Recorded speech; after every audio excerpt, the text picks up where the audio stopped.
This day in Philly sports history is proud to be a part of the Clashing Conferences Sports Fan Network, where passionate fans make powerful content.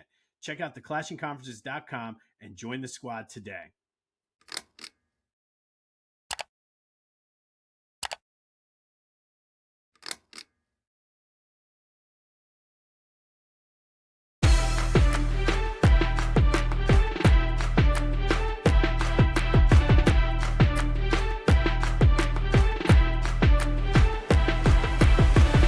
What's up, everyone? Welcome to this day in Philly sports history for March 23rd, 2026.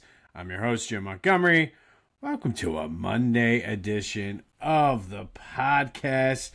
A little bit rainy. First full Monday of spring. The madness is over. The dust is settling. And hopefully your bracket is not broken.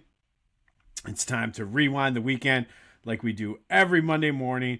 Brought to you by Philly Goat. Go to phillygoat.com. Use the promo code Jim Montgomery to take 10% off your order. They got you covered with all your Philly sports-based apparel needs. So go check them out. Always coming out with new shirts. Get ready for opening day, which is this week. They got you covered with Phil's gears as well. So go to phillygoat.com. Use the promo code Jim Montgomery to take 10% off of your order. All right, so let's start with the Sixers. Good win, 126-116 over the Jazz. VJ had 22. He's been very good since Tyrese went out. Quentin Grimes led the Sixers with 25. However, Dominic Barlow injured his leg. Looks like he will be out tonight versus Oklahoma City. So severely shorthanded tonight against the defending champs and arguably still the best team in the league. Yikes. But they're home against the Thunder tonight at Xfinity Mobile Arena. Currently, I mean, we talked about this. There's not going to be a tankathon because of where they are in the standings. They're currently in 7th, tied with the Hawks, but the Hawks have the tiebreaker for that 6th spot. Sixers are only a game out of 5th, so ideally, you'd want to get into that 5th or 6th spot to avoid having to play the play-in. But depending on, I guess, on how you look at it and who's coming back, maybe the play-in is the right way for the Sixers to still have a shot at the lottery. But Paul George should be eligible to come back on Wednesday. Whether or not he's been working out and ready to go, I don't know. I don't think he's been able to practice. Joe, who knows? Tyrese should be reevaluated with his hand next week. Kelly Oubre, hopefully this week. Maybe we get some good news from an injury front for a change with this team, but buckle up. It's going to be a bumpy ride here through the end of the season. Meanwhile, the Flyers, with a 4-1 win over San Jose, out in San Jose, they swept their little 3-game West Coast trip. They're certifiably hot. I think that's 9 out of 12 for them. Christian Dvorak, Noah Cates, Owen Tippett, and Travis Sanheim all scored for the Flyers. Dan Vladar saved 24. As all of a sudden, don't look now, Flyers only 4 points out of that final wild card spot. They're back in action tomorrow down at the X versus Columbus. Again, just like the Sixers, buckle up. It's going to be a bumpy ride. But at this point, and the way the season has been playing out, I know this sounds crazy. I have more confidence in the Flyers right now than I do the Sixers. They seem to be turning it around somewhat. All right, I mentioned the Phillies. Opening day is Thursday. Today is the last spring training game. We're going to start our week-long, leading you up to Thursday's game, Phillies preview. But the big news over the weekend is Christopher Sanchez is not going anywhere. 6-year extension keeps him here till 2032. Combine that with Luzardo and hopefully what Andrew Painter's going to bring. And there's your top three starters for the next foreseeable future. So I'll take it. Kind of takes the pressure off of Sanchez, sort of takes the pressure off the Phillies as well, as they can now focus on whatever's going to happen with the CBA and then building a team around them, I guess. I mean, Bryce isn't going anywhere either. Neither is Trey. So there's your 5 guys. I think Schwarber's here for 4 more, but they're running it back. We'll talk more about that here in a little bit. But it is spring train or the end of spring training and opening day, which always is a big deal. More so than any of the other sports opening day. I feel like for baseball, opening day just means more, but we'll get more into opening day later this week. Union continue to struggle, falling to Chicago 2-1, 0-5 to start MLS play after winning the Supporters Shield last year. Need to get it together there, guys. They're back in action Saturday down in Charlotte. And it was a sad March Madness for our Philly teams as Villanova's men and women both were ousted in the first round. But overall, it seemed like some good games down at Xfinity Mobile Arena. Tennessee is moving on in their bracket, beating Virginia, and then UConn beat UCLA, so they're moving on. But some decent games, a lot of fun. The first two rounds are always the best. I really wish I'd have done a better job and tried to get down there for some of those games, but we let the dust settle. Hopefully your bracket's not busted. I feel like every 10 years I have a good bracket, and I have a good one right now. I'm currently sitting in second place. All Final Four teams are still intact, so hopefully that trend continues starting Thursday. Eagles also made some news. They signed J.T. Gray, former All-Pro special teamer and safety, add some depth to that position. Also re-signed Marcus Epp. And I like that from a depth perspective as well as competition. The team really, I think it's got to push. I would expect them to take a safety in the draft. But the team really seemed and the defense started to play better once Epps returned from injury last year. So I like that. That move, both of those moves, I should say, coincided with trading of Sidney Brown. The Sidney Brown experiment is over. They traded him to Atlanta and then swapped 4th and 6th round picks. So Howie moving up in those rounds of the draft. But Sidney Brown was just one of those guys who was frustrating. All the potential in the world. Played like his hair was on fire, but just couldn't control and rein that in. So maybe a change of scenery will do him good, but good move there by Howie. Like I said, I still expect them to sign or draft a safety somewhere to pair with Andrew Makuba. Still looking for Reed's replacement as well. So maybe that's Makuba. Who knows? But lots of work to do for Vic Fangio and that defense. And Howie, still get back in that lab and start cooking as the draft isn't far away. And then a quick programming note. Kyle and I will be back this week, probably late Thursday, so expect the new Brotherly Birds breakdown at some point on Friday. Got some things going on Thursday night. So when I come back, we're going to record that. Don't know if I'm going to get it edited in time to be out on Friday, but some point Friday, so stay tuned for that. And as always, the best way to stay in the loop is subscribe to the YouTube channel or Spotify or Apple or wherever you get your podcasts so you get notified once the new episode is up. So what happened this weekend in Philly sports history? March 21st, going to go all the way back to 1958. Temple versus Kentucky in the Final Four. Kentucky wins at 61-60 when they hit a layup with 16 seconds left.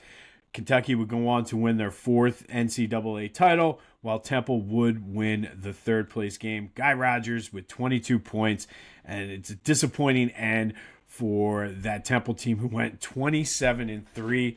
2 of those 3 losses came to Kentucky that season, both in close games. Fast forward to 1962, the Phillies retire Robin Roberts' number 36 jersey, the first number they retired in team history. And then in 2004, we said goodbye to an old friend. I still have, it's right behind my microphone, but a little piece of it. Let me see if I can show you. There it is. See it there, that little gray thing right about there. Yep. That is a piece of Veterans Stadium, which was imploded on March 21st, 2004. Greg Luzinski gave one last blast to the vet, pushing the button to knock it down. And if you remember watching this on TV, or if you were there in person, in true vet fashion, the dynamite hit. You heard the blast, and the stadium still stood for a couple seconds. And then as it started going around, the big tower just seemed like it was not going to fall. And then all of a sudden it fell down.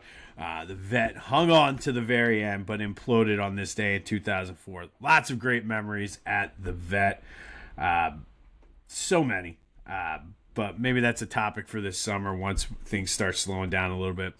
And then March 22nd, go back to 1956. Temple was playing in the Final Four. This time, the first ever Final Four in team history. They lose to Iowa 83-76. Guy Rogers with 28, Hal Lear with 32, but it wasn't enough. And once again, the Owls would win the third place game, which doesn't exist anymore. So 2 out of 3 years, Temple took third in the NCAA tournament. And then in 1960, the Warriors beat the Celtics 128-107 in Game 5 of the East Division Finals. Wilt had a typical Wilt game, 50 points, 35 rebounds, held the Celtics to 29% shooting. The teams combined for 169 rebounds, which is an NBA playoff record. Lots of bricks being thrown up on this day. And then in 1981, the St. Joe's Hawks' dream ended in the Elite Eight with a 78-46 loss to the eventual national champion Indiana Hoosiers, led by Bob Knight and All-American Isaiah Thomas. And then in 1984, Flyers set a franchise record with goals in a game with 13 as they beat the Penguins 13-4. 7 different Flyers scored, including hat tricks from Dave Poulin and Ilka Sinisalo. Each of them added an assist as well. Excuse me. And that's Rewind the Weekend, a very eventful weekend. Hopefully, like I said, your bracket is still intact or you're still alive in block pools, which I didn't win one block pool. The guy that had the number right before me and right after me on both ends, like there was like 6 blocks hit and I hit 0. But that's Rewind the Weekend, brought to you by Philly Goat. Go to phillygoat.com. Use the promo code Jim Montgomery to take 10% off of your order. All right, some quick housekeeping. Be sure to follow me on all social media platforms at Philly Jimbo. I mentioned the YouTube channel and the Brotherly Birds Breakdown coming on Friday, and continue to spread the word as we grow this thing. And I do have to say a huge shout out and congratulations to the Upper Dublin girls basketball team who beat Dallastown to win the PIAA 6A state championship. Came home to a nice little parade, a shower from the fire department, which is right there by the high school. Pretty cool experience. So shout out and congrats to the Upper Dublin girls. And then last week's trivia question, I always give you a homework assignment over the weekend. I said, who were the only players since 1980 from the Big Five to be unanimous first-team All-American? Well, Michael Brooks in 1980 from LaSalle. Lionel Simmons, 1990, also from LaSalle. Kerry Kittles, 1996 from Nova. Jameer Nelson, 2004, St. Joe's. Randy Foy, shout out to my Uncle Roach, who was the one who got that one right in 2006. Scotty Reynolds is the one, though, that tripped everyone up, Villanova in 2010. And then, of course, Jalen Brunson from Villanova in 2018. Today's trivia question. A little bit of fun. I'm wearing my Temple shirt. It is March Madness. Temple did not make the big dance. But how many Division I teams have the nickname the Owls? I was kind of surprised that over the weekend I heard one of the teams in the tournament this year was also nicknamed the Owls. So how many teams and what colleges are they? Hit me up on the Back to the Future voice and text line 267-495-8531. That's the Back to the Future voice and text line. Get that. Anything else Philly sports related, want to rant about the state of the Big Five, Eagles moves, Phillies opening day coming, Sixers who are the walking wounded, Flyers chances, all of that is fair game. If you want to talk a little Union, let's talk that as well. Or the Discord channel, which is in the description. Come over, let's have some fun Philly sports talk. Whether you're coaching Little League, crushing your fantasy league, or just rolling up to a bachelor party like a Philly legend, Lotwin Custom Hype Chains bring the energy. Fully customizable, totally unforgettable, and guaranteed to turn you into the MVP of the moment. Great for teams, groomsmen, or anyone who wants to show off with some serious swagger. Go to Lotwin.com, use the promo code TCCPOD, and get 10% off your own custom hype chain. Lotwin, let's get hyped together. All right, I mentioned Phillies opening day on Thursday. Let's start with today's portion of our Phillies preview. As we go through today, we'll talk about the infield, tomorrow outfield, Wednesday the pitching staff, and Thursday, as I always do, I'll give you my predictions and even some bold predictions. I went about 50-50 on bold predictions last year, so it's always a fun thing to do. But this offseason was mostly just re-signing their own guys. I guess the biggest acquisition was Adolis Garcia, who will start in right field. They lost Nick Castellanos and Harrison Bader, depending on if you want to count losing Harrison Bader as a loss or not. Of course, they were all in on Dante Pichette, and then all of a sudden the Mets swooped in. But how does the infield look this year? I mean, we'll include catchers on this as well. JT re-signed. I like the move from the standpoint of, here we go, you got a solid pitching staff who they all like him, much like the guys from the other golden era of Phillies baseball loved Chooch. So I like it from that. Anything you get from JT offensively is a plus. And then, of course, Ralphie Marchand made the team as the backup catcher, meaning Garrett Stubbs will either be traded or designated for assignment. And, I mean, they gave him every opportunity to try to make the team, tried him out at other positions. So I'm not sure what's going to happen there. But I think with JT defensively, I think he has lost a step slightly. But the way, so far in spring training, the way he's been commanding the ABS system, I think that's a solid move, especially with a guy like Andrew Painter making the rotation and needing that veteran leadership there. And then you have Bryce at first, Stott at second, Turner and Bohm. I mean, I think solidly on defense with Stott and Bryce on the right side. Left side, I mean, Bomer did start to improve a lot last year. Trey didn't necessarily have his worst season, but there's still some question marks with some of his moves, especially in that Dodgers series. But I think it's going to come down to how they perform at the plate. What do we have with Bryson Stott? I feel like this might be a make or break season for him. He seems like he, from the end of last season and even what he's done in spring training, may have figured some things out. Bryce, he keeps talking about how he wants to stop swinging at bad pitches. It's all well and good. You just need to do it. Trey won the batting title last year, so you know what you're going to get with him. Bohm had a very good spring, hopefully in a season that potentially could be his improving his trade value or his free agent value. I know they were very high on Aiden Miller, but then with his back issues, didn't make the team. I kind of thought there was an outside shot for that. So, I mean, I think those two guys, Bohm and Stott, I think anything you get out of them, I think you're going to need to, I shouldn't say anything, I think you're going to need to get things out of Bohm and Stott, and especially because I think this is sort of a do or die for Stott, like to see what are you as a player, and Bohm obviously looking for his next contract likely, depending on what happens as Aiden Miller. But I feel like lather, rinse, repeat with Phillies for the past 5 years. It comes down to hitting. They can do it in the regular season. I mean, this is a team that consistently wins 90 games. But then when their bats go cold, I still have never seen anything like it, where when they go into a slump, everybody goes into a slump. They're going to need to figure out a way to have it spread out across everybody. But I think the potential is there. I think obviously they're a year older, but you know what you're going to likely get out of Bryce. You know what you're going to get out of Trey. It comes down to Stott and Bohm from the infield perspective on whatever you can get from them.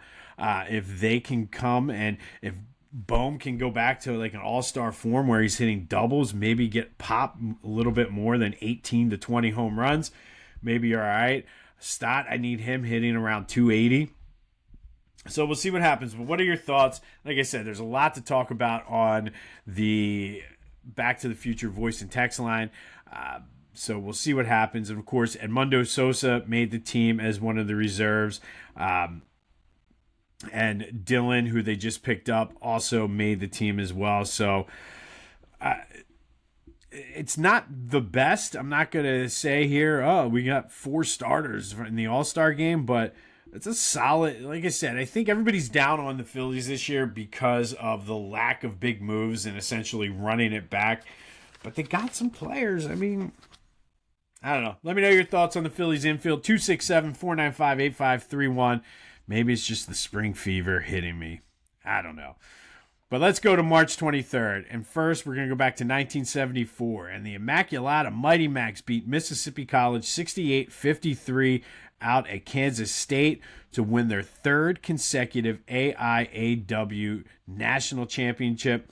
The Immaculata team was led by Hall of Fame coach Kathy Rush. They were just a dominant team of the era. Essentially the first dynasty in women's basketball. They come on the heels of Title IX. That entire 72-74 team, they are in the Basketball Hall of Fame. They were led by All-Americans Teresa Shank and Marianne Crawford. And truthfully revolutionized the game and really put women's basketball on the map. They were involved in the first televised women's game. They played in the first women's game at Madison Square Garden. Went 49-4 over the course of 3 years, winning 3 AIAW championships. Sort of predates the NCAA, which I thought this was strange. I almost used this as a trivia question. The first NCAA basketball tournament for women wasn't until 1982. But a lot of this, the Immaculata Mighty Macs and Kathy Rush laid the groundwork for what we see today and even going into the pros, the WNBA. But on this day in 1974, Immaculata wins their 3rd straight national championship, beating Mississippi College 68-53. 5 years later, the Sixers won 2 games in the same day versus the Nets. They won the originally scheduled game 110-98. Dr. J had 26 points and 9 rebounds. And then before that, though, they had to complete a game that was under protest from November 8th. Sixers won the original game in November 137-133, but the Nets filed a protest due to the Sixers being awarded too many technical free throws. So essentially the NBA said we will play the game from the moment of the extra illegal, I guess you could call it, technical free throw, which was 5 minutes, 50 seconds roughly in the 3rd quarter to the end. Well, the restart, the Sixers won it 123-117. Now, the interesting part of the replay of that is since the original game, the Nets and the Sixers actually made a trade. Eric Money and Al Skinner were traded to the Sixers for Harvey Catchings and Ralph Sampson. Sampson's Catchings and Money all played for both teams in both games. Eric Money ended up in the box score for both the Sixers and the Nets, scoring for, he started for the Nets, so had a ton of points in that first game, played a few minutes in the second game, scoring for the Sixers, the first and only time in NBA history where a player scored for both teams in the same game. So the Sixers beat the Nets twice on this day. Eric Money scoring for the Sixers in the second game after scoring for the Nets in the first part of the game. You following that? It's kind of confusing. All right, then some more March Madness. Fast forward to 2001. The 11th seed Temple Owls beat number 7 Penn State 84-72 in the Sweet 16. Lynn Greer, 21 points. The Owls led this game by 17 at halftime. I remember I was down at my buddy's bar, Murphy's, in East Falls, watching this game. Ton of Penn State fans there for some reason. It was like the first time Penn State basketball in a while was good, but they were no match for Chaney's matchup zone as the Owls go to the Elite Eight for the 5th and final time under Coach John Chaney. And then in 2018, number 1 seed Villanova beat number 3 seed Texas Tech 71-59 in the Elite Eight to reach their second Final Four in 3 years. 4 of the 5 starters scored in double digits. Dante DiVincenzo, 12 off the bench for the Wildcats, setting up a showdown in the Final Four with the other number 1 seed, Kansas Jayhawks. And we all know how that played out for the Wildcats. All right, and then finally today, our Women's History Month Spotlight. Every journey starts somewhere. For these women, it started in Philly, whether it was on the playgrounds, rec centers, packed high school gyms, packed city gyms, and it all led to the WNBA.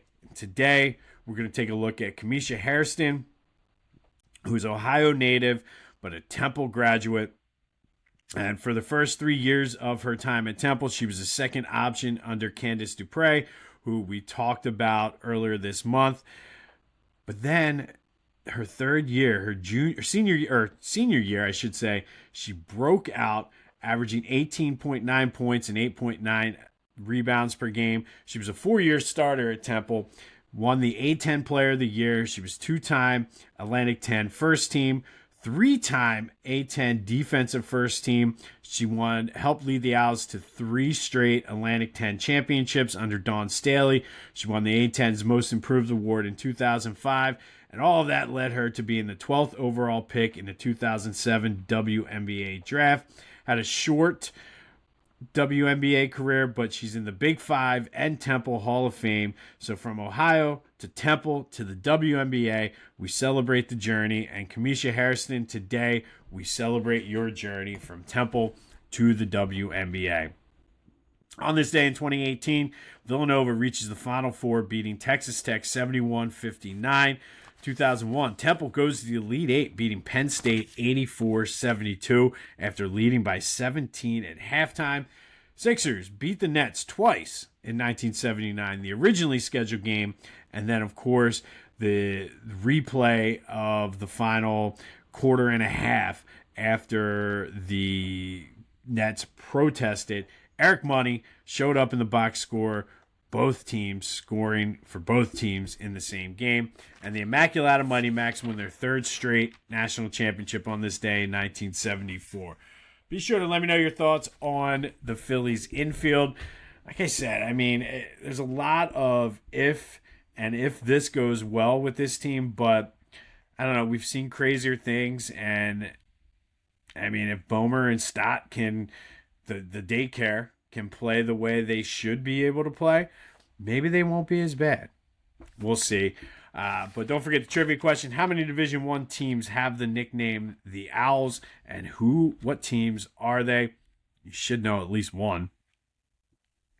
If you're looking at my shirt, you should know one. But hit me up on the Back to the Future voice and text line. Lots to talk about. We'll have more on the Sixers as... Will they lose by 30 tonight to the Thunder? That's the better bet. I don't care what the point spread is. Maybe you do a little alternate line and take the Thunder minus 25. Wouldn't be a bad bet. Wouldn't be a bad bet. This has been This Day in Philly Sports History for March 23rd, 2026. My name's Jim Montgomery. Go have yourselves a Monday. And until next time, I'll see you when I see you.